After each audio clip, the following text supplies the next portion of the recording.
আচ্ছা, ঋণ করে কোরবানি দিলে কোরবানি আদায় হবে কি? জি হবে, সমস্যা নেই।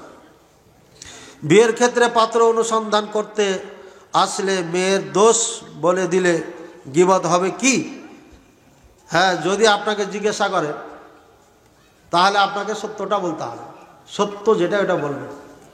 সত্যটা যদি বলেন আপনি, তাহলে আপনার ইনশাল্লাহ দোষ হবে না। আর যদি আপনি হিংসা করে বিবাহ নষ্ট করার জন্য বলে থাকেন, তাহলে অবশ্যই দোষ, এতে কোনো সন্দেহ নাই।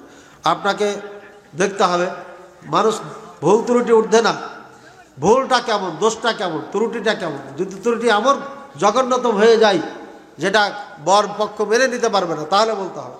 আর সাধারণ কিছু থাকলে ওইটা না বলাই ভালো। বুকের ওপর হাত বাঁধার সহি কোনো দলিল আছে কি? জি, বুখারীতে আছে।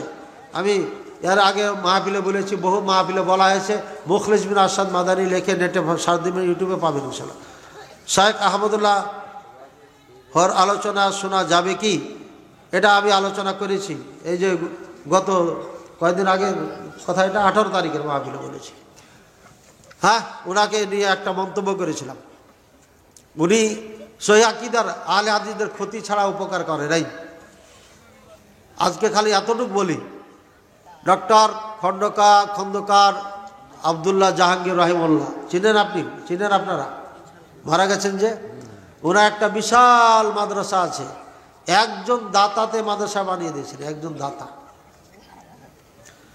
তো সেই মাদ্রাসাটাকে ইনি এই আহমদুল্লাহ সাহেব ওস্তাদ পরিচয় দিয়ে ওনার ট্রাস্টের নাম ছিল কি? আসন্না ট্রাস্ট। সুকৌশল করে আসন্না ফাউন্ডেশন নাম দিয়েছে। আমরা প্রথম মনে করতাম ওটাই মনে হয় হাইল ধরল সে। আমরা ওটাই মনে করেছিলাম যে জাহাঙ্গীর ডক্টর আবদুল্লাহ খন্দকার, খন্দকার আবদুল্লাহ জাহাঙ্গীর রহিমউল্লাহ হাইল মনে হয় ধরল ইনি, এটাই ভেবেছিলাম। কিন্তু সুকৌশলে সন্না কথাটা নিয়ে ট্রাস্টের জায়গায় ফাউন্ডেশন লাগিয়ে দিয়ে এটা নিজে সুকৌশলে মানুষকে নিজের দিকে আকৃষ্ট করেছে ফজিলত বলে বলে ওই মাদ্রাসাটাকে পুরোপুরি হানাফিদের হাতে উঠিয়ে দিয়েছে। একটা সহিহ আকীদার মানুষকে রাখা হয় নাই সেখানে।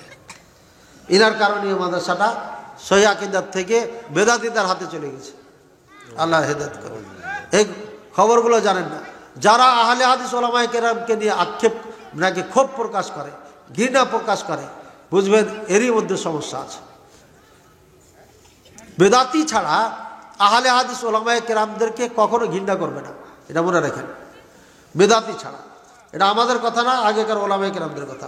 নমাজে তাশাহুদের বৈঠকে আঙ্গুল নাড়ানোর গুরুত্ব কতটুকু জানতে চাই। এটা মুস্তাহাব, সুন্নাহ। আস্তে আস্তে এভাবে ঘুরাবে, এভাবে না। এটা শয়তানকে মারা হয়। লা ইয়াশাদ্দু আলা শাইতানি মিনাল হাদিদ। লোহার ব্যাত দিয়ে আঘাত করার থেকে এটা কঠিনভাবে আঘাত করে। কাজী মারবেন তখন কি ধৈর্য আস্তে করে জোরে সরে মারবেন না, দেরি করে মারবেন? হ্যাঁ, জোরে সরে মারবেন না। শয়তানকে এবার ধৈর্য ধীরে মারবেন, ধীরে ধীরে এভাবে, জোরে জোরে। এটা সুন্নাত মুস্তাহাব করবেন। অন্য দৃষ্টি কাড়া সত্ত্বেও কি আঙ্গুল নড়াতে হবে? এ ভাই, এই হিল্লাল্লাহ হিল্লাল্লাহ জিকির করে তো অন্য দৃষ্টি আকর্ষণ হয় না, কাড়ে না? সবাই যখন ঝুঁকে তখন তো সবাই একই হয়ে গেল। সবাই যখন আঙ্গুল নড়াবে তখন কি আর দৃষ্টি কাউরে আকর্ষণ করা হবে? হ্যাঁ, শয়তানকে মারা হয় এটা দিয়া। এখন হানাফি ভাইরা শয়তানকে ভালোবাসে বলে একবার খালি হুমকি দেয়, খবরদার আসেছি না, একবার হুমকি দিয়ে রেখে দেয়। আর আমরা শয়তানকে দুশ্মন মনে করি, কোরআনে বলেছে দুশ্মন, তাই আমরা দুশ্মনকে পিটাচ্ছি। আল্লাহ রাসূল পিটাইছেন, আমরা পিটাচ্ছি, কথা বলছেন। সুতরাং সবাই যদি পিটাই তখন তার কাউরি দৃষ্টির সমস্যা হবে না। যারা সুন্নাত পালন করে না তাদের জন্য কেউ সুন্নাত পালন করলে দৃষ্টি মনে হয় নাকি দৃষ্টি আকর্ষণ মনে হয়, ডিস্টার্ব মনে হয়। আল্লাহ হেদায়েত দান করুন তাদের। জামাতে শরীক হয়ে সালাত আদায় করা অবস্থায় উজু ছুটে গেলে পুনরায় উজু করে জামাতে শরীক হলে পূর্বের রাকাতগুলো আবার আদায় করতে হবে কি না? যে না, আদায় করতে হবে না। আপনি এক রাকাত পাওয়ার পরে, কমপ্লিট হওয়ার পরে উজু ছুটে গেছে, উজু করে এসে আবার অংশগ্রহণ করলেন, যদি পেয়ে যান দ্বিতীয় রাকাত ভালো, আর না হলে পারে এক রাকাত ছুটে গেছে, এক রাকাত পড়েছেন, তাহলে ওটাকে গণনা করে নিতে পারবেন। বিনা কারণে ব্যক্তিগত আক্রোশে ইমামের পিছু লাগে যারা, তারা কেমন? তাদের পরিণতি কি হতে পারে, কারো পিছু লাগার পরিণতি কি বলে দিয়েছেন আগে, লাগবেন তো মেরেছেন, আজকে তার ক্ষতি করবেন, কিয়ামতের দিন আপনার ক্ষতি হয়ে যাবে, এটা আলোচনাতে হয়ে গেছে। আনুমানিক 100 থেকে 150 বছর হবে পুরাতন কবর আছে, সেটা জানা সত্ত্বেও সেই কবরের হাড় গুড় না সরিয়ে সেই জায়গায় বসত বাড়ি নির্মাণ করা যাবে কিনা? জায়েজ নাই, হারাম, একদম জায়েজ নাই। ওটার বাড়ি, আরেকজনের বাড়ি আপনি দখল করতে পারবেন? জায়েজ নাই। আমার বাড়ি আপনি দখল করলে হালাল হবে, জায়েজ হবে? হবে না। আপনার বাড়ি যেমন আমি নিতে পারবো না, কবরবাসীর ওটা বাড়ি, ওই বাড়ি হস্তক্ষেপ করার অধিকার কারোর নেই। হ্যাঁ, যদি সমাজের সমস্যা হয়ে যায় যে এখানে এই কবর থাকলে সমস্যা, তাহলে সম্মানের সাথে হাড্ডি হুড্ডি যা আছে সব একটা কাপড়ে নিয়ে এই কাপড় আপনার হুবাহু ওইভাবে যে দখল করতে হবে কোথাও অন্য জায়গায়। আর ভালো ভালো কাপড় মাইয়াতকে দিতে বলেছেন, ওই যে দেখা হবে অন্য অন্য ভাইদের সাথে দেখা হবে, তাই ভালো কাপড় দিতে বলেছেন, এটা বলে দিলাম মাঝখানে। পানি থাকা অবস্থায় পবিত্রতা অর্জনের জন্য ঢিলা টিস্যু ন্যাকড়া ব্যবহারের বিধান কি? ভাই, আল্লাহ রাসূল সাল্লাল্লাহু আলাইহি ওয়াসাল্লামের যুগে, সাহাবায়ে কেরামদের যুগে পানি স্বল্পতার কারণে এগুলো ব্যবহার করা হতো, ঠিক আছে। বর্তমানে এখন কি আছে? ঢিলা কলমের জায়গায় সাবান, হ্যান্ড ওয়াশ, অনেকে সাবান রাখেন, সবাই খালি ওটাকে এইভাবে লাড়ে, সবাই লাড়ে না, এটা হ্যান্ড ওয়াশ রাখেন, অন টাইম বের করে নেবে, এরপরে ব্যবহার করবেন। তো এই সবাই সাবান রাখছেন, তারপরও আগের থেকে এত ভালো হয়েছে। কিন্তু আমরা পবিত্রতার আওয়াজ করি যে পবিত্র পরিষ্কার পরিচ্ছন্ন থাকতে হবে। যে সমস্ত ভাইয়েরা টিস্যু ব্যবহার করে ওই টয়লেটগুলোতে ঢোকা যায়, ছোট ছোট টয়লেট, আর ঠিক নাকের সামনে এখানে পায়খানা সহ রাখা আছে টিস্যু, নাউজুবিল্লাহ। আরে বোকা হলে কি এত বোকা হয় নাকি? পায়খানা মুচ্ছা যা সামনে যা রাখছে, এতে গাধা ছাড়া আর কিছু হতে পারে? এইসব লোক বড় হুজুরে বলছে তাই একদম মাথা বিক্রি করে ফেলছে। হ্যাঁ, পানির থেকে পবিত্র পৃথিবীতে কোনো জিনিস নেই, বস্তু নেই। আতহারুল আশিয়া, পৃথিবীতে যত পবিত্রতা অর্জনের যত বস্তু আছে তার মধ্যে সব থেকে বেটার বস্তু হচ্ছে পানি। আপনি 1000টা ঢেল দিয়ে ঘষা মারেন, তৃপ্তি পাবেন না, কিন্তু পানি দিয়ে যখন আপনি পরিষ্কার করবেন একদম তৃপ্তি। বুঝেছেন না? বুঝেন নাই? হ্যাঁ, এই হুজুরেরা ইসলাম না বুঝে উল্টাপাল্টা করে বেড়াচ্ছে, আল্লাহ তাদের হেদায়েত দান করে। এটা জঘন্যতম একটা ঘৃণিত কাজ।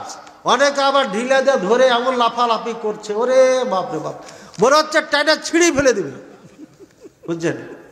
ওর পাইপের সমস্যা, এই জন্য এই কাজ করতেছে, এই জন্য এই কাজ করছে। যাদের পাইপের সমস্যা আছে ও যত টানাটানি করুক, ও ঢিল ফেলে দেওয়ার সাথে সাথে দেখবে যে ওর সমস্যা আবার শুরু হয়েছে। ও 40 কদম না 1000 কদম হাঁটার পরও দেখবে ওই সমস্যা, কারণ ওরা পাইপের সমস্যা। ইঞ্জিন নষ্ট হয়, থামেন। প্রজেক্টরের মাধ্যমে বক্তাকে নারীদের দেখানো হয়, এতে নারীদের পাপ হবে কি? নারী যদি আলতা লিপস্টিক লাগানো বক্তাদের দেখে আর কুধারণা করে, কুকল্পনা করে, তাহলে পরে তার হবে, তাছাড়া হবে না, ঠিক আছে। বক্তাকে সরাসরি নারীরা দেখতে পারে। রাসূলুল্লাহ সাল্লাল্লাহু আলাইহি ওয়াসাল্লামের যুগে সাহাবিয়াত মহিলা যারা পিছনে সালাত পড়তেন না, মাঝখানে কোনো পর্দা ছিল না। এখান থেকে বোঝা যাচ্ছে আপনার প্রজেক্টের মাধ্যমে নারীরা বক্তাকে দেখতে পারবে। কাউরি সমস্যা থাকলে দেখবে না, অনেকের সমস্যা থাকতে পারে, দেখবে না। আবার একজন নারী বলছে গত্তু ইস্তা ইমামিকুম, তোমাদের ইমামের এটাকে চুতার বাড়ে না, বলছে এটা ঢাকো, তোমাদের ইমামের পিছনটা ঢাকো, মানে ছোট্ট কাপড়, ছোট্ট বাচ্চা ইমামতি করছে, তো মহিলা দেখতে পাচ্ছে কাপড়টা উঠে যাচ্ছে, খুলে যাচ্ছে, তখন সাহাবায়ে কেরাম সবাই মিলে ওনাকে কাপড় কড়াই করে দিলেন।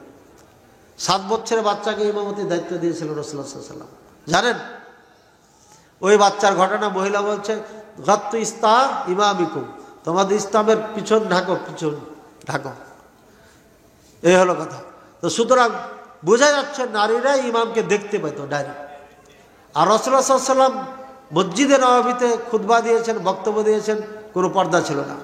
ঈদের ময়দানে বড় হওয়ার কারণে নারীরা এক প্রান্তে বসে থাকে, তাই রাসূলুল্লাহ সাল্লাল্লাহু আলাইহি ওয়াসাল্লাম পুরুষদেরকে বক্তব্য দেওয়ার পরে উনি ওখানে যে আবার নারীদেরকে বক্তব্য দিলেন, নারীরা 100 পর্দায় থাকবে, 100 পর্দায় থাকবে। তারা ওই পর্দার মাঝ থেকে পুরুষ মানুষ যেন না দেখে এমন অবস্থান থেকে আপনার বক্তাকে দেখতে পারবে।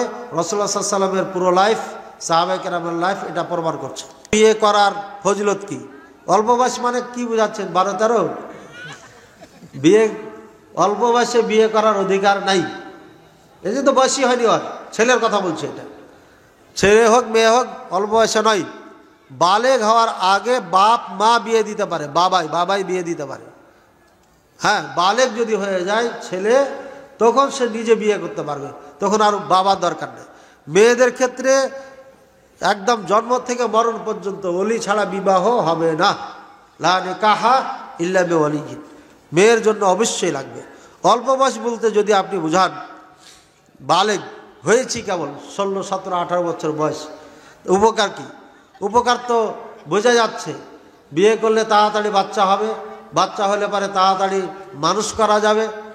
20 বছরে বিয়ে করেছেন আপনি, বাচ্চা হয়ে গেল, প্রথম বাসর রাতে আপনার বাচ্চা আসলো, তাহলে কয়দিন পরে বাচ্চাটা আসবে দুনিয়াতে?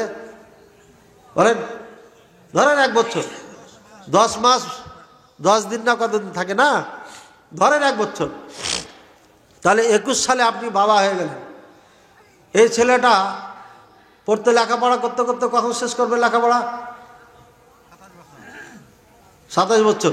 27 বছর, তাহলে 27 বছর তখন আপনার বয়স কত হবে? হিসাব করেন। 47, 48, 50, 50 বছর বয়স। 50 বছর বয়স যখন আপনার হবে, তখন আপনার সন্তানটা কামাই করা শুরু করবে। আর আপনি যদি 50 বছর বয়সে যে বাচ্চা নেন, তাহলে আর কামাই করে খাইতে হবে না, কথাও শুনবে না। এখন আব্দুর রহিম এভাবে ডাকবে। এখনকার ডাক কেমন? এই একটা চোখ দেখায় তো অবস্থা খারাপ, ঠিক আছে। আর যখন আপনি বুড়া হয়ে যান, বেটা আব্দুর রহিম, চলে না তো, গরম দিলে তো হবে না, বুঝছেন তো। এই ছেলে আপনার মানুষও হবে না। এই জন্য সঠিক সময়ে 20 থেকে 22, 22 থেকে 25 এর মধ্যে বিয়ে করতে হবে ছেলেদের।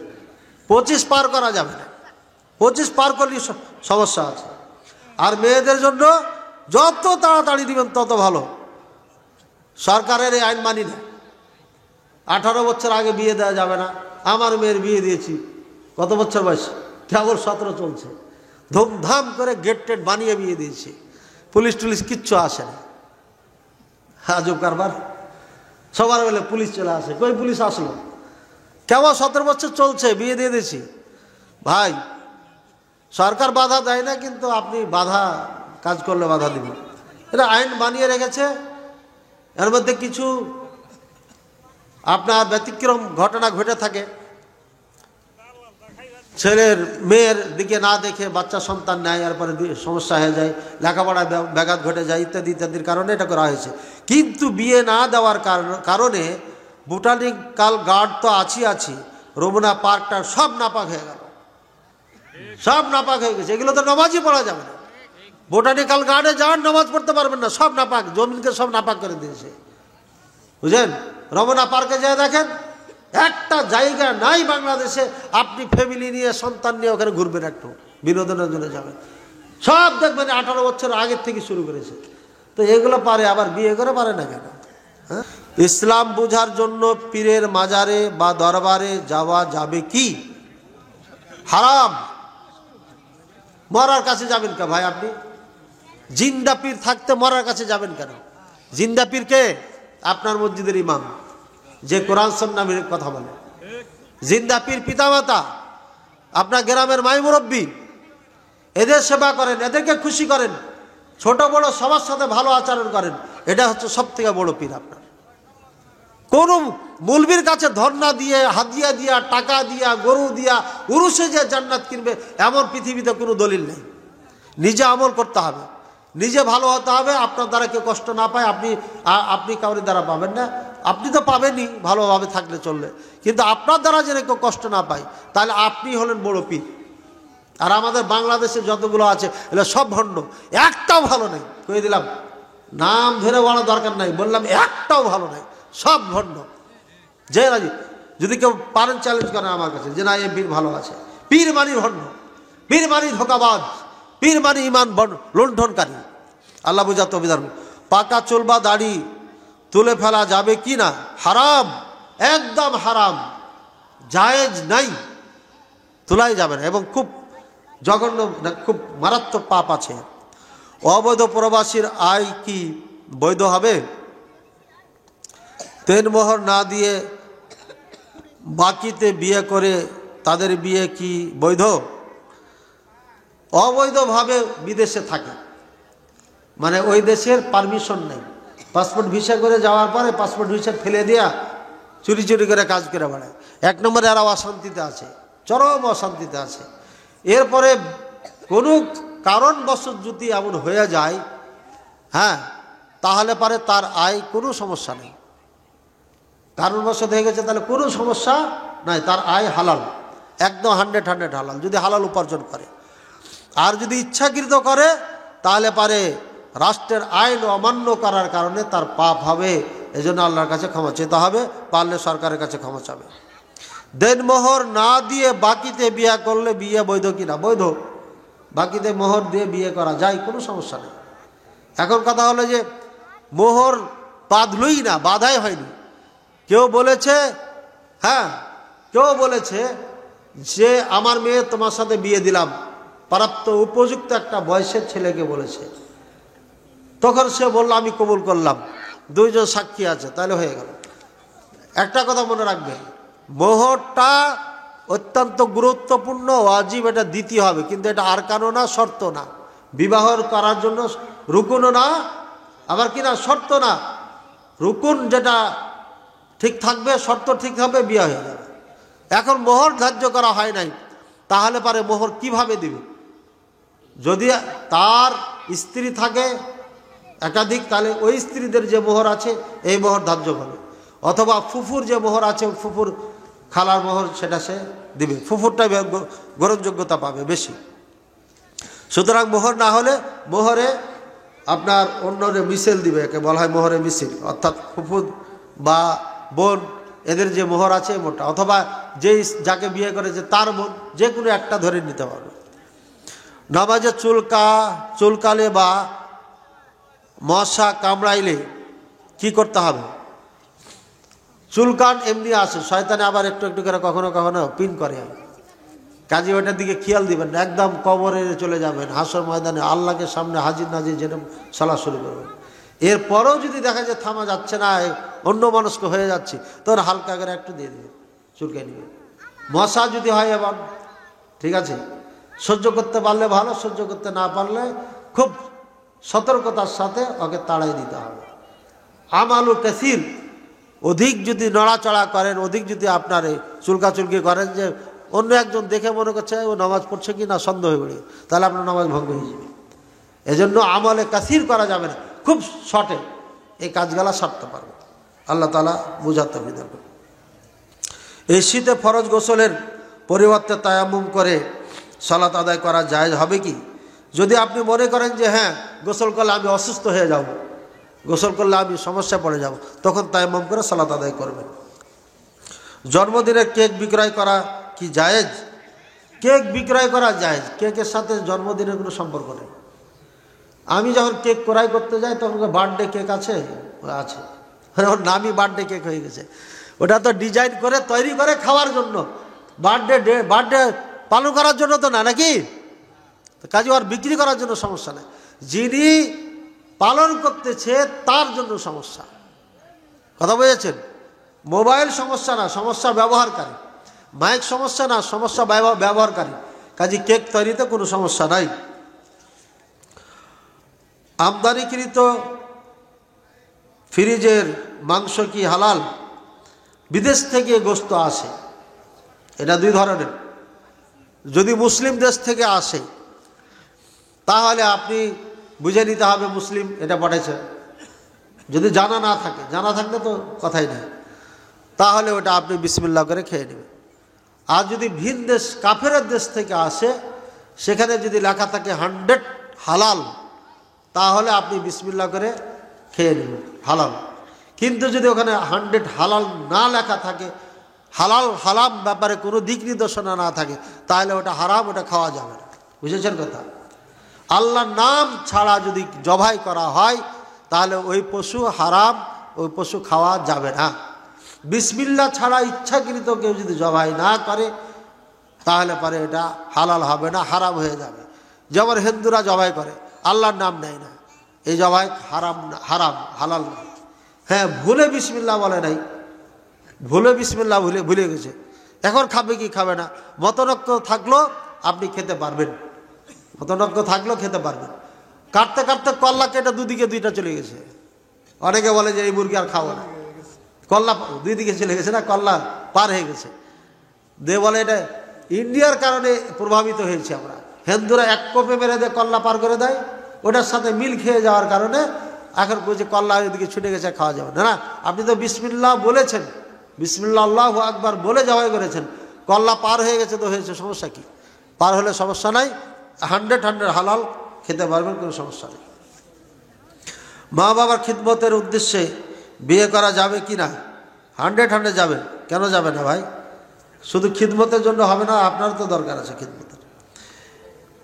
মেয়ের বিয়ের বাজার কি মহারানা থেকে কাটা যাবে? এমন জিনিস দিয়েছেন যেটা নিত্য প্রয়োজনীয় না।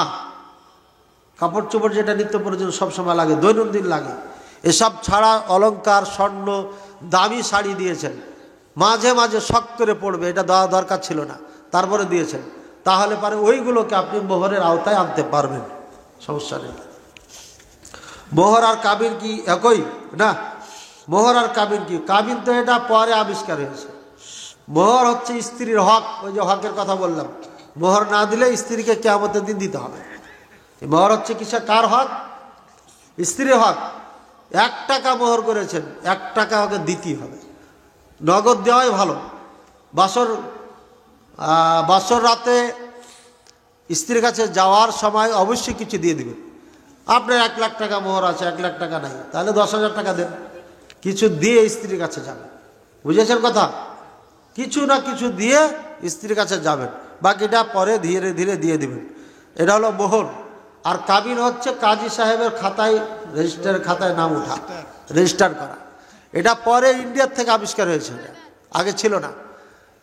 মারা গেছে, মারা যাওয়ার পরে 6 জন স্ত্রী এসে বলছে ওটা আমার স্বামী ছিল, ওই যে কি পড়ে মারা গেল না উত্তরাতে, 6 জন এসে বলছে আমার এটা বা স্বামী ছিল। তাহলে স্বামী যদি দাবি করে কাবির নামা দেখাইতে হবে। এই জন্য বোম্বাইতে কাজ হয়েছিল, স্ত্রী বলে অস্বীকার করে, তখন কোর্ট বলেছিল ডকুমেন্টস দাও, কাবির নামা দাও, কোনো লিখিত আছে কিনা বিবাহ সাক্ষী প্রমাণ নাই, এই জন্য। আর এটা ইসলামে আছে, মহিম কোনো কাজ যখন করবে তখন এটা সাক্ষী লেখা পড়া করে না, 2 সাক্ষী রাখো, এটা তো ভালো কাজ। ঋণ ধার নেওয়ার ব্যাপারে সূরা বাকারার একদম শেষ আয়াতে, শেষের আগে পৃষ্ঠাতে এটা আছে। কাজী আপনারা ওটা লেখালেখিটা আর অন্য জিনিস, আর মোহর অন্য জিনিস। আদম ব্যবসা কি জায়েজ? বাংলাদেশে যেভাবে আদম ব্যবসা হয় এটা হারাম, জায়েজ নাই। হাজারো মানুষকে নিয়ে যে ধোকা দিয়ে তাদের জুলুম নির্যাতন করতেছে, এই জন্য এই ব্যবসা জায়েজ নাই। সততার সাথে সৌদি আরবের মানুষ একটা ভিসা বের করতে 2,000 টাকা লাগে ওই দেশে, তো 2,000 টাকা যদি হয় তাহলে 20,000 টাকা ওই সবাই, নাকি ভুল বললাম? এরকম একটা অফার ইটালির থেকে আমাকে এসেছে, শাইখ আমরা এখানে 17-18 লক্ষ টাকা এক একজন দেয়, তবে আপনি যদি আমার এই কাজটা করেন, দিনী ভাই ভালো যারা তাদেরকে পাঠান, হ্যাঁ, অল্প পয়সায় 5, 6, 4 এর মধ্যে এটা পাঠাইতে পারবেন। আপনি যদি বেশি নেন তো নেবেন, সমস্যা নেই। আমি বললাম পারবো না, অল্প বয়সে। আমি যদি তাকে পেতাম তাহলে আমি তাকে হত্যা করে ফেলতাম, যদি আমি ক্ষমতা রাখতাম। যদি ওর উপর আমি ক্ষমতাবান হতাম এমন সুযোগ পাইতাম, তাহলে তাকে আমি হত্যা করতাম। এত তার প্রতি আমার বগজ, হাসাদ ছিল, হিংসা ছিল, এবং ঘৃণিত মানুষ ছিল আমার কাছে। এমত অবস্থায় আল্লাহ তাআলা আমাকে হেদায়েত দান করলেন। আমি রাসূলুল্লাহ সাল্লাল্লাহু আলাইহি ওয়াসাল্লামের কাছে চলে গেলাম। যাওয়ার পরে আমি হাত বাড়াই না, যে বাইআনি ইয়া রাসূলুল্লাহ সাল্লাল্লাহু আলাইহি ওয়াসাল্লাম, আমাকে বায়াত নেন। রাসূলুল্লাহ সাল্লাল্লাহু আলাইহি ওয়াসাল্লাম হাত বাড়াইছেন, এভাবে উনি হাত টেনে নিয়েছেন। বলছেন আমি এই কথাটা মনে করছি, এক নম্বর তার প্রতি আমার খুবই হিংসা এবং তার প্রতি ঘৃণা ছিল। দ্বিতীয় নম্বর, আমি যখন বায়াত গ্রহণ করতে গেলাম তখন হাত উনি বাড়ালেন আর আমি টেনে নিলাম কেন? একটা বেয়াদবি হয়ে গেছে। রাসূলুল্লাহ সাল্লাল্লাহু আলাইহি ওয়াসাল্লাম বলছেন মাযা বিকা ইয়া আমর ওমা লাকা ইয়া আমর, তোমার কি হলো? লিমাযা কাবাদতা ইয়াদাইক, তোমার হাত কেন আমার থেকে সরিয়ে নিলা, ফিরিয়ে নিলা? আমর বিন আস রাদিয়াল্লাহু তাআলা আনহু বলছে ইন্নী আশতারিতু, আমি কিছু শর্ত করব, ইসলাম কবুল করার আগে আমার শর্ত আছে। হাল ইয়াগফিরলি, আল্লাহ কি আমাকে ক্ষমা করবেন? আমি যে বায়াত গ্রহণ করছি আপনার কাছে, ইসলাম কবুল করব, তাতে কি আমার পিছনের গুনাহগুলো কি মাফ হবে? রাসূলুল্লাহ সাল্লাল্লাহু আলাইহি ওয়াসাল্লাম বলছেন আল ইসলামু ইয়াহদিমু মা কানা ক্বাবলা, এ আমার ইসলাম কবুল করার সাথে সাথে পূর্বের যত পাপ আছে সব আল্লাহ ক্ষমা করে দেবেন, কিচ্ছু রাখবে না। ওয়াল হিজরাতু তাহদিমু মা কানা ক্বাবলাহা, হিজরত, টাঙ্গাইলে আপনি এখানে থাকতে পাচ্ছেন না, মীর কুমুল্লির মানুষ আপনাকে আমল করতে দিচ্ছে না, অসহ্য হয়ে গেছে, একদম নিরুপায় আপনি, তখন টাঙ্গাইল ত্যাগ করে রাজশাহী চলে গেলেন। কথার কথা, টাঙ্গাইলের মানুষ খুব ভালো আলহামদুলিল্লাহ। কয়েকটা ডিস্ট্রিক্টে আমার সবথেকে বেশি মাহফিল হয়, তার মধ্যে টাঙ্গাইল একটা।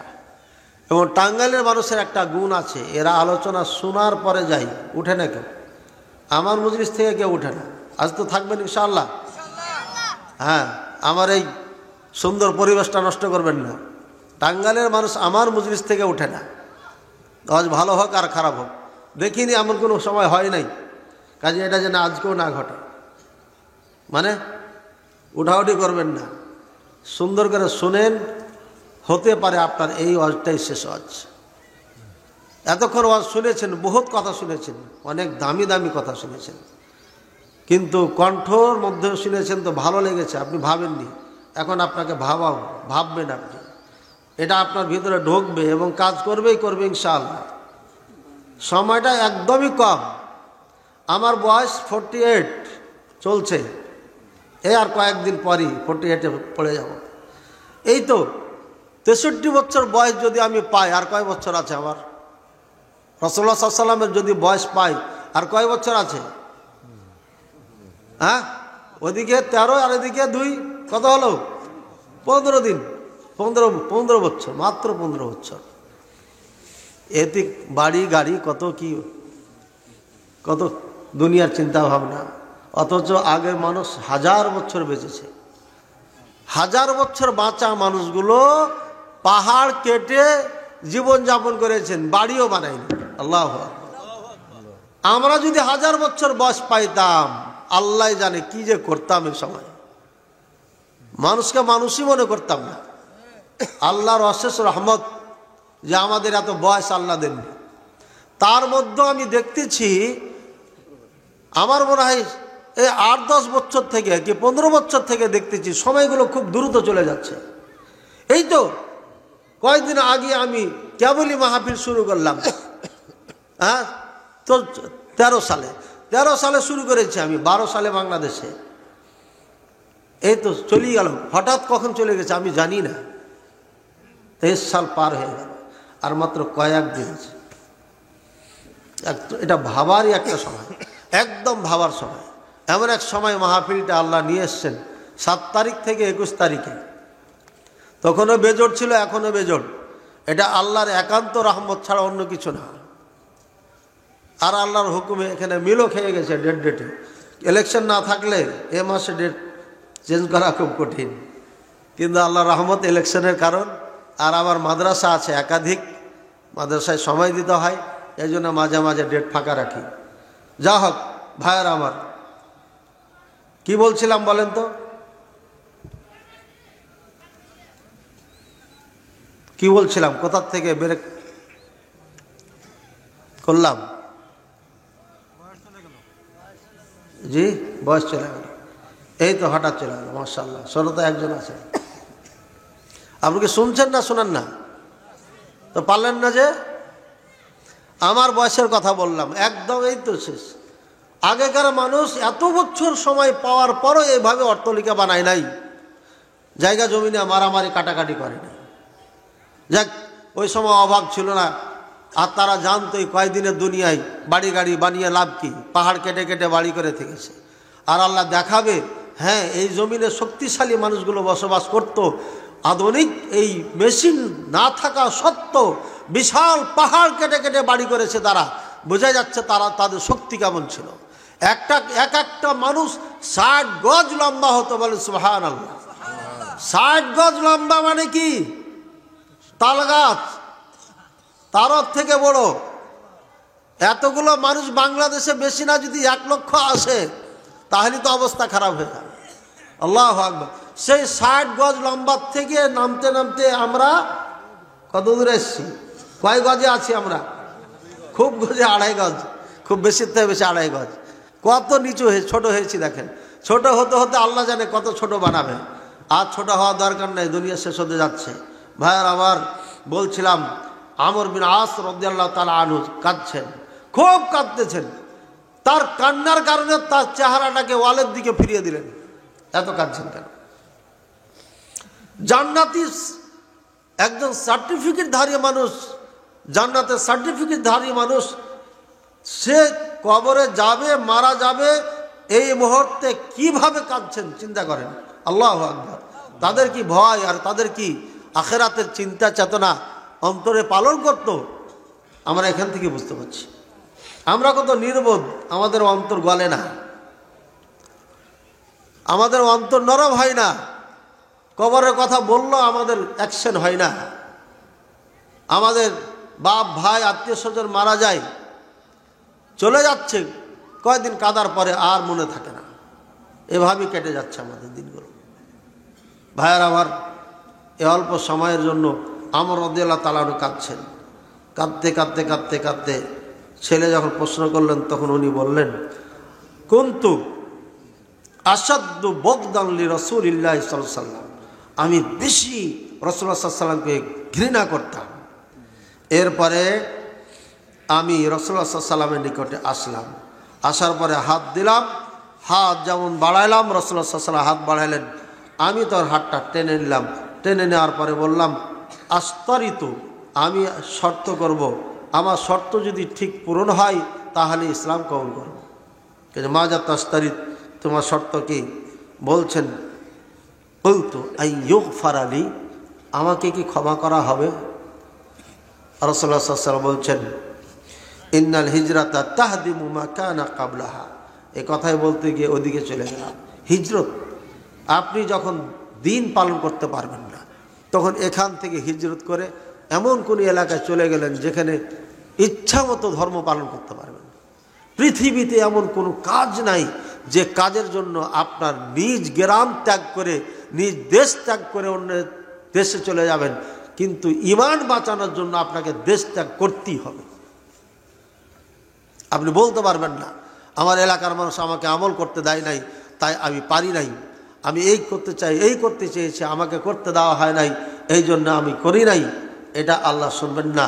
আরদুল্লাহি ওয়াসিআ, আল্লাহ বলেছেন, হ্যাঁ আল্লাহর জমিন প্রশস্ত, পৃথিবী গোটা আমাদের জন্য।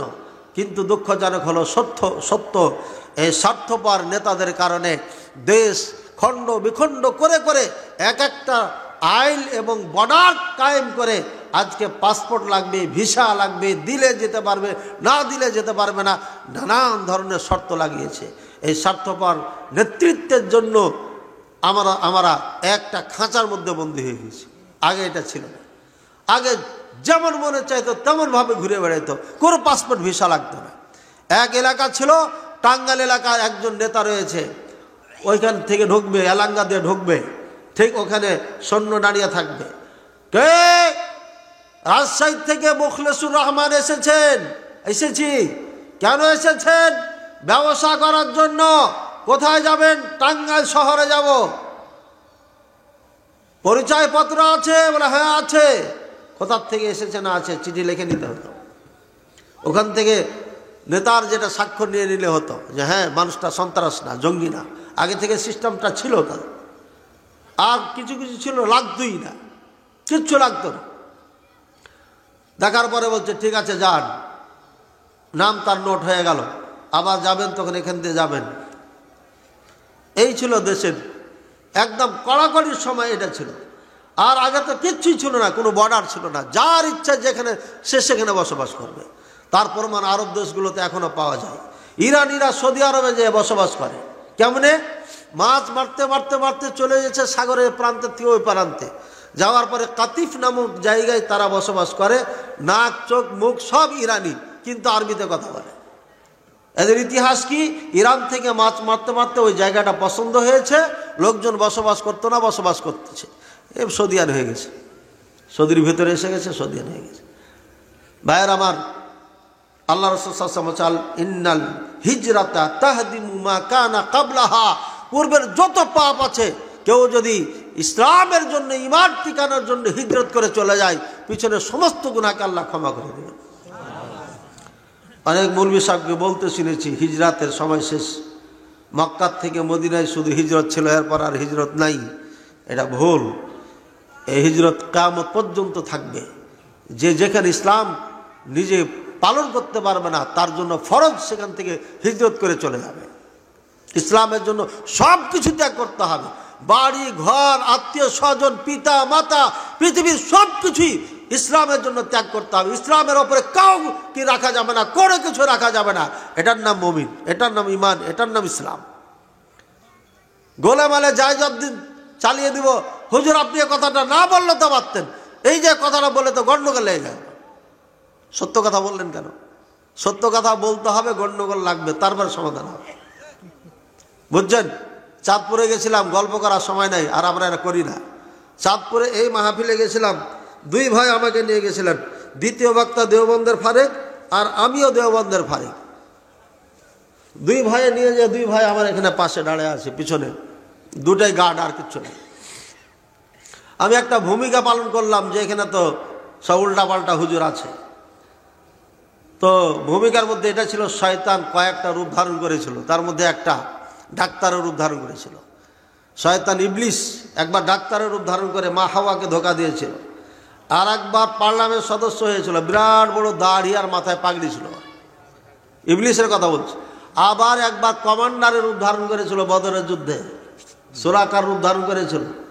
তাহলে ডাক্তারের রূপ ধারণ করেছে, পার্লামেন্ট সদস্য রূপ ধারণ করেছে, আর কমান্ডারের দায়িত্ব পালন করেছে।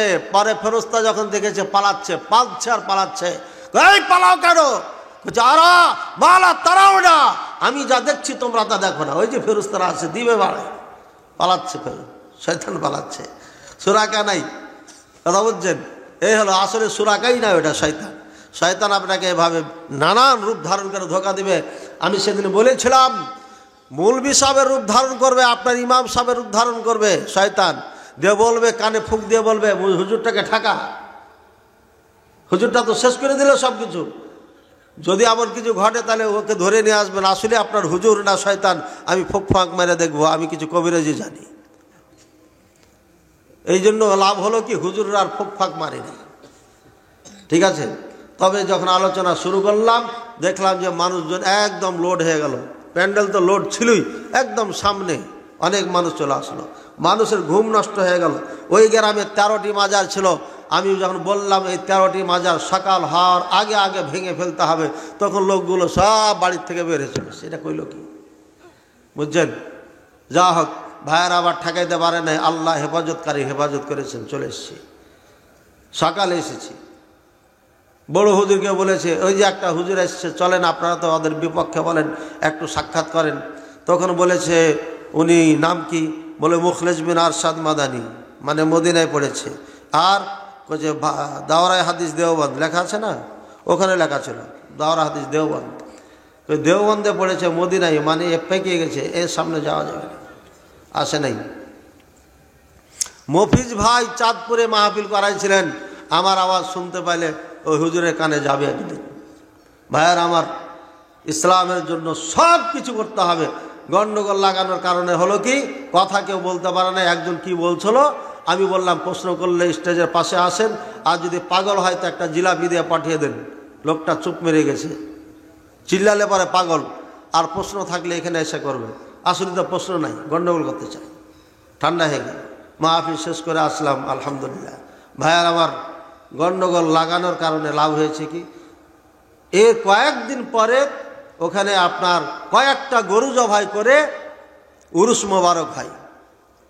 ওই উরুস মোবারকে যে যুবকগুলো ভূমিকা পালন করত, তাদের মধ্যে থেকে 26 জন পরিবর্তন হয়ে বলছে এগুলো আমরা আর করবো না। পরিবর্তন। আর আপনার স্বপ্নপুরী চিনেন, স্বপ্নপুরীর আপনার যিনি মালিক তিনি সভাপতি ছিলেন, এখনো ভিডিওটা নেটে আছে। ওখানে আপনার 22টি ঘর আহলে হাদিস হয়ে যায়। কয়টি ঘর আহলে হাদিস হয়? 22টি ঘর আহলে হাদিস হয়ে যায়। আর আহলে হাদিস নাকি হানাফি হয়ে যাচ্ছে, এটা লজ্জাকর কথা, সাবধান হয়ে যাবেন। ভাইয়ের আমার, রাসূলুল্লাহ সাল্লাল্লাহু আলাইহি ওয়াসাল্লাম বলছে, আবার চিন্তা করিও না, ইন্নাল ইসলাম ইয়াহদিমু মা কানা ক্বাবলা। ইসলাম কবুল করার সাথে সাথে পিছনের সব গুনাহগুলোকে আল্লাহ ক্ষমা করে দেন। আমার রাদিয়াল্লাহু তাআলা হাত বাড়িয়ে বায়াত গ্রহণ করে ইসলাম কবুল করলেন, বললেন আশহাদু আল্লা ইলাহা ইল্লাল্লাহ ওয়া আশহাদু আন্না মুহাম্মাদুর রাসূলুল্লাহ। আমি সাক্ষ্য দিচ্ছি আল্লাহ ছাড়া সত্য কোনো মাবুদ নাই, আরো সাক্ষ্য দিচ্ছি মুহাম্মদ তুমি আল্লাহর রাসূল, তুমি আল্লাহর বান্দা। মুহাম্মদ আরো কথা বলে দি, আমার মনে যেটা ছিল, ইন্নাকা কুনতা আশাদ্দান নাস ইনদি গাযাবান। আল্লাহ নবী সাল্লাল্লাহু আলাইহি ওয়াসাল্লাম আপনি আমার নিকটে সব থেকে ঘৃণিত মানুষ ছিলেন। ওয়া কুনতা আসবাহতাল আন আশাদ্দান নাস হুব্বাল লি। আপনি পৃথিবীর সব কিছু থেকে আমার কাছে প্রিয় হয়ে গেলেন। বলেন সুবহানাল্লাহ। জান্নাতের সার্টিফিকেট এমনি এমনি পাওয়া যায় না। জান্নাতের সার্টিফিকেট নিলে সমস্ত কিছুর থেকে আল্লাহ আল্লাহ রসুলকে ভালোবাসতে হবে। 2 টাকা দান করার জন্য 2 ঘন্টা ওয়াজ করা লাগে। আপনার এই দান আল্লাহর কোনো প্রয়োজনই নাই, দরকারই নেই। এই দান দিয়ে আপনি না জান্নাত, না আল্লাহ, না রাসূল, না ইসলাম কোনোটাই পাবেন না। দান করা বক্তা মাহফিলে লাগে কেন? প্রধান বক্তা একজন লাগবে, আর একজন দান চাওয়া বক্তা লাগবে। আরে বক্তার লকবই হয়ে গেছে দান করা বক্তা, নাকি দান করা বক্তা, দান তোলা বক্তা।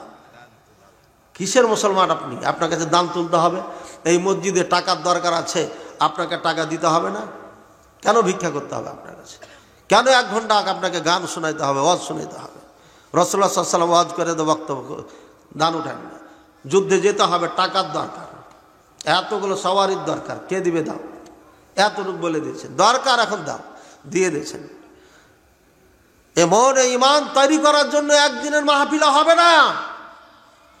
সব সময় এভাবে আলোচনার ব্যবস্থা করতে হবে। মসজিদের খুতবাগুলো একদম নিখুঁত নির্ভীকভাবে দিতে হবে। প্রত্যেকটি বিষয়ে খুলে খুলে একটা একটা করে আলোচনা করতে হবে। আরকান ইসলাম ধরতে হবে, আরকান ইসলাম শেষ করার পরে আরকান ঈমান নিয়ে আলোচনা করতে হবে। এর মধ্যে পৃথিবীর সব কিছু আছে। আরকানে ইসলাম 5টি, আরকানে ঈমান 6টি। এর মধ্যে সব কিছু আছে। কোরআন এবং সুন্নাহ হাদিস যা আছে সব কিছু এর ভিতরে আলোচনা চলে আসবে। সুবহানাল্লাহ, আল্লাহু আকবার। আল্লাহ তাআলা আমাদের বুঝার তৌফিক দান করুন। ভাইয়ার আমার, আমর বিন আস রাদিয়াল্লাহু তাআলা আনহু আল্লাহ রাসূল সাল্লাল্লাহু আলাইহি সাল্লাম মেরে কথা স্মরণ করছে আর কাঁদতেছে, আর বলছে, হে আমার বৎস, আমি যখন রাসূলুল্লাহ সাল্লাল্লাহু আলাইহি সাল্লামের নিকটে বায়াত করতে গেছিলাম, হাত বাড়িয়ে যখন রাসূলুল্লাহ সাল্লাল্লাহু আলাইহি হাত ধরেছিলাম, আমাকে যদি কেউ জিজ্ঞাসা করতো কাইফা কানাত সিফাতুন নবী সাল্লাল্লাহু আলাইহি সাল্লাম, রাসূলুল্লাহ সাল্লাল্লাহু আলাইহি সাল্লাম কেমন ছিলেন বলো তো, লা আতিক আও লা আকদির আন আসিফা, আমি বর্ণনা করতে পারতাম না। কারণ কি, লা আমলাইতু আইনাই আলা ওয়াজহিহি, আমি আমার 2 দৃষ্টি রাসূলুল্লাহ সাল্লাল্লাহু আলাইহি সাল্লামের চেহারার উপর দিতে পারি না। হায়াআন, লজ্জায়, ইস্তিহয়ায়ান, আমি লজ্জায় হায়ায় রাসূলুল্লাহ সাল্লাল্লাহু আলাইহি সাল্লামের চোখে চোখ দিয়ে তাকাইতে পারি না। আল্লাহু আকবার। আল্লাহ যাকে ভালোবাসে, যাকে মহাব্বত করে, তার চোখের মধ্যে এমনই লজ্জা, এমনই হায়া শরম দিয়ে দেন, একজন আল্লাহ রসুলের সামনে চোখ খুলে তাকাইতে পারে না। সত্যিকারই হচ্ছে, এটাই হচ্ছে বাস্তব। যাকে আল্লাহ পছন্দ করেন, একজন ছেলে মেয়ের বিবাহের সময় মেয়েকে দেখবেন একদম সব থেকে লজ্জিত হয়ে মাথা নিচু করে ছেলের সামনে যায় দাঁড়ায়। আর আপনার ডিগ্রি পাস মেয়েটার কোনো লজ্জা শরম নাই, মাও শিখিয়ে দিয়েছে, দেখে নিস ভালো করে, ভালো করে দেখে নিস, পরে আবার যেন কোনো কথা না হয়। হ্যাঁ, ফুটু ফুটু দেখবার ফুকুর ফুকুর হাসবে। আগেকার মেয়েরা, আমরা বিয়ে করেছি, ও তো হাসা দূরের কথা, চোখ কখনো পলকই মারতে পারেনি ওপরে। আর আপনার মেয়ে, আমার মেয়েরা কি করে? হ্যাঁ ভাইয়ের, আবার এখনো এমন মেয়ে আছে, আছে না নাই? আছে না নাই? আমার জানা আছে, আপনাদের জানা নেই। অনেক মেয়ে আছে আলহামদুলিল্লাহ। সাহাবায়ে কেরামদের যে গুণ ছিল এখনো এই মেয়েদের মধ্যে গুণ আছে। বলছে, সন্তান, আমি সেই দিন যদি মরে যেতাম, লা রাজাউতুল আনা মিন আহলিল জান্নাহ, আমার আশা ছিল আমি জান্নাতি। ওই দিন যদি আমি মরে যেতাম, আমার মন বলছে সেদিন আমি জান্নাতি। কিন্তু ওলি না, তারপরে আমাকে অনেক দায়িত্ব দেওয়া হয়েছে, আমি অনেক দায়িত্ব পেয়েছি। কয়েকটা দেশের গভর্নরের দায়িত্ব পালন করেছি, নেতৃত্ব দিয়েছি। এই নেতৃত্বের দিনগুলো আমি কিভাবে পালন করেছি, আমি যদি হক আদায় করতে না পারি, আমি যদি জনগণের অধিকার আদায় করতে না পারি, আমি যদি ব্যর্থ হই, কিয়ামতের দিন আল্লাহর সামনে কেমনে দাঁড়াবো? সুবহানাল্লাহ, আল্লাহু আকবার। আমাদের দেশের নেতারা, আপনারা চিন্তা করেন, আপনার কাছে দায়িত্ব, যে এই দায়িত্ব পালন করতে না পারলে কঠিন হয়ে যাবে আপনার। শুনবেন? একটা হাদিস শোনাই দিই, আর ভুলে যান না কোথায় ছাড়ছি। রাসূলুল্লাহ সাল্লাল্লাহু আলাইহি ওয়াসাল্লাম এভাবে ওয়াজ করছেন। রাসূলুল্লাহ সাল্লাল্লাহু আলাইহি ওয়াসাল্লাম বলছেন, আতাদরুনা মানিল মুফলিস, তোমরা কি জানো গরিব কেটা? গরিব, গরিব অভাবী মানুষ। আল মুফলিসু ফিনা মাল্লা দিরহামা ওয়ালা মাতা। আমরা বললাম, হে আল্লাহ রাসূল সাল্লাল্লাহু আলাইহি ওয়াসাল্লাম, আমাদের মাঝে অভাবী, গরিব, দুঃখী হচ্ছে ওই ব্যক্তি যার টাকা নাই, যার সম্পদ নাই। অনেকের টাকা আছে কিন্তু সম্পদ নাই, জায়গা জমি কিচ্ছু নেই, টাকা আছে, ভাড়া বাড়িতে থাকে। আর অনেকের টাকা নাই কিন্তু সম্পদ আছে। কেমন সম্পদ? টাঙ্গাইল শহরে 10 কাঠা জমি আছে, যেটা বিক্রি করলে 2 কোটি টাকা দাম হবে, কিন্তু কৃপণ মানুষ কষ্ট করে ঠিকই, কিন্তু বিক্রি করে না। ঠিক আছে, এত কষ্ট করে জমি ক্রয় করেছি, 10 কাঠা বিক্রি করলে পারে কেমনে, মানে ও এটা ছাড়তেই পারে না, একদিন কিন্তু ছেড়েই যেতে হবে। 5 কাঠা বিক্রি করে 5 কাঠার উপর বাড়ি করেন, ওখান থেকে ভাড়া। রাগ করিয়েন না, আপনার বাবা আপনাকে দিয়ে গেছে, উনি যোগাইছেন, যোগানদার ছিলেন, আর আপনি যোগাচ্ছেন। আমি মাদ্রাসার জন্য ঘুরে বেড়াচ্ছিলাম, বহুত জায়গা ঘুরেছি, ঢাকার আশপাশে কোনো জমি পাইনি। আমি গরিব মানুষ, মাদ্রাসা করতে পারি আর না পারি আমার আফসোস নাই। ইমাম বুখারী রাহিমাহুল্লাহ পারে নাই, আমি কেমনে পারব? সুতরাং আমার আফসোসও নাই। ভাড়া বিল্ডিংয়ে মাদ্রাসা চালাচ্ছি, আলহামদুলিল্লাহ আমার এই মাদ্রাসা সুনাম অর্জন করেছে।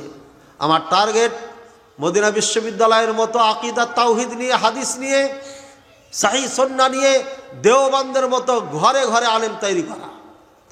দেওবন্দ মাদ্রাসা ভারত উপমহাদেশ তাদের ছাত্র দিয়ে যেমন শাসন করছে, দারুস সুন্নাহ সালাফিয়া রাজশাহী এই মাদ্রাসার থেকে তলেবে ইলম, ছাত্র শিক্ষক বের হয়ে এরা যেন এই বাংলা, 2 বাংলার মাঝে আপনার ঘরে ঘরে না গ্রামে গ্রামে যেন মাদ্রাসা তৈরি করে।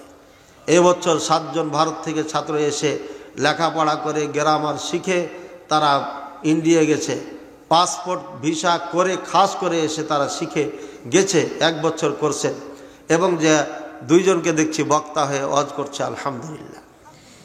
আজকে একজন একটা মাদ্রাসা দিবে, তাই আরবি নামটা লিখে নিয়েছে আমার থেকে, এটা এইভাবে না এইভাবে ওস্তাদ লিখে দিয়েছি।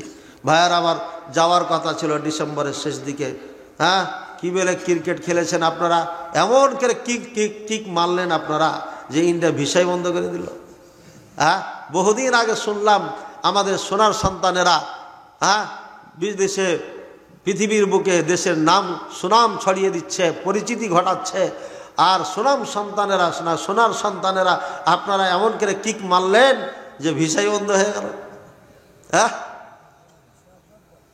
উল্টাপাল্টা করছেন কেন ভাইয়ের আমার? খেলা এর মধ্যে কোনো কল্যাণ নাই, তার একটা জ্বলন্ত প্রমাণ হচ্ছে এই এখন বর্তমান দুই দেশের মধ্যে যা ঘটছে। আল্লাহ হেদায়েত দান করুন কিছু সংকীর্ণ মনা মানুষগুলো ওই দেশের আর এই দেশের সবার। আরে ভাই, কে জিতলো? অস্ট্রেলিয়া জিতেছে, আমার লাফিয়া লাভ কি? দেখেই লাভ কি? আমার এক কাছের নেতাকে বললাম লাভটা কি? কিছু আনন্দ পাই। কিসের আনন্দ পাই?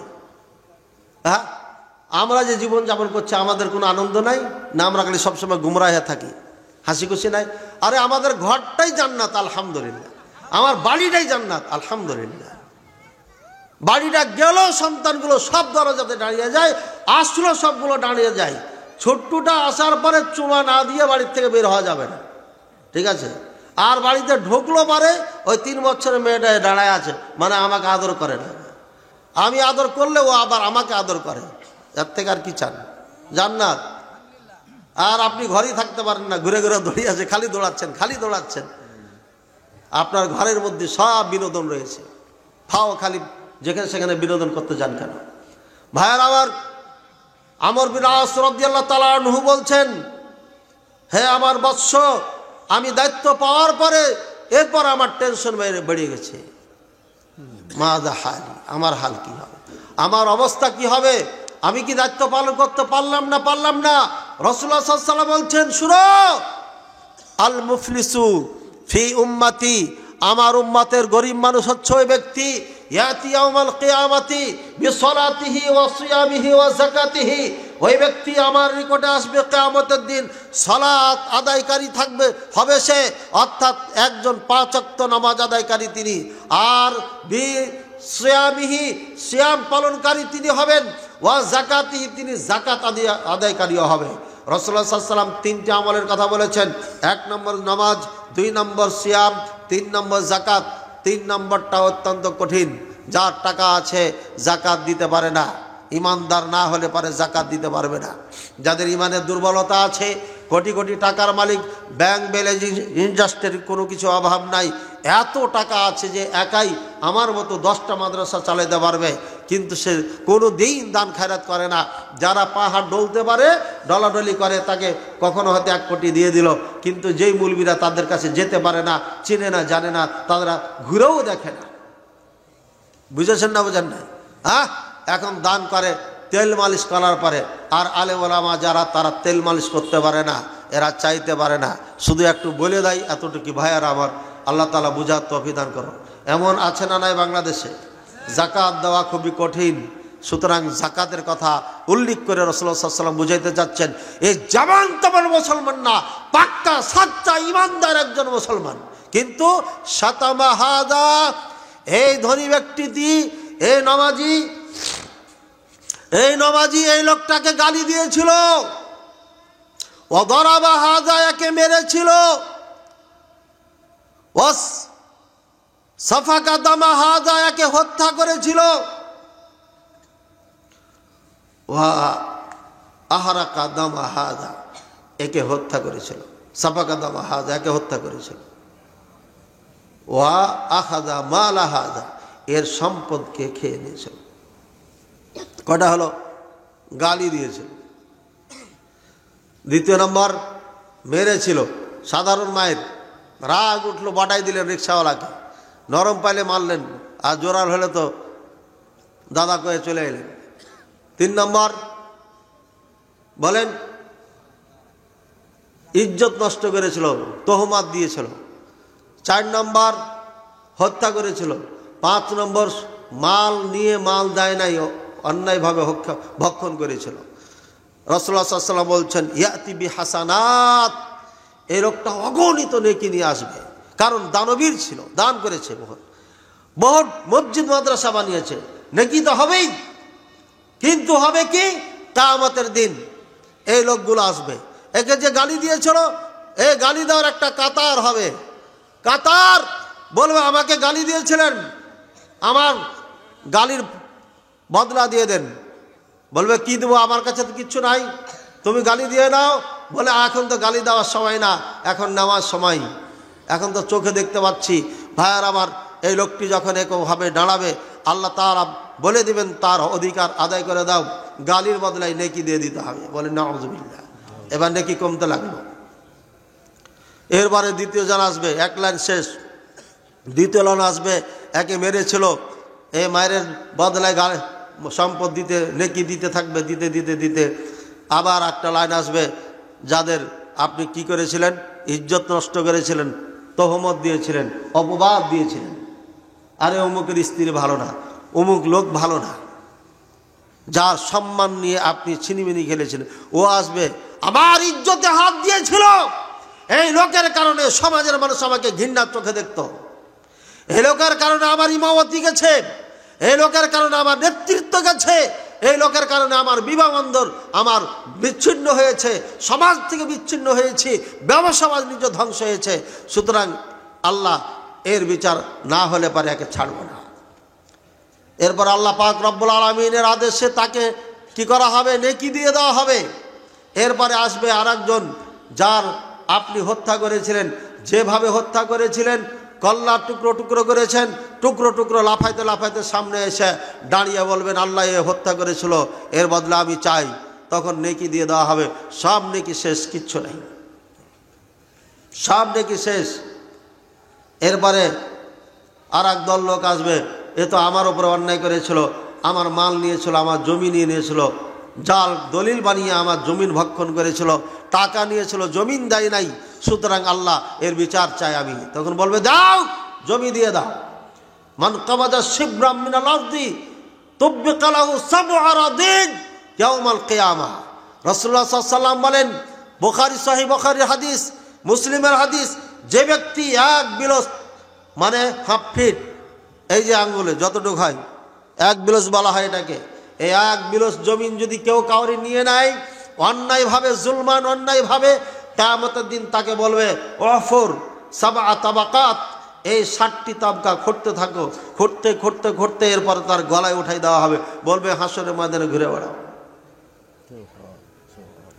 7 তাবাক জমি, 60টা তাবাক জমি আছে এখানে, বলবেন এত বড় জমি আমার গর্দানে উঠাবে, আমার তো মাত্র 3 গজ উঁচা, না কয় গজ, 2.5 গজ, না 2.5 গজ মানুষ, জি না 2.5 গজ থাকবেন না আপনি, আপনার বসার জায়গাটা হবে 450 কিলোমিটার বাইনাল মক্কা আল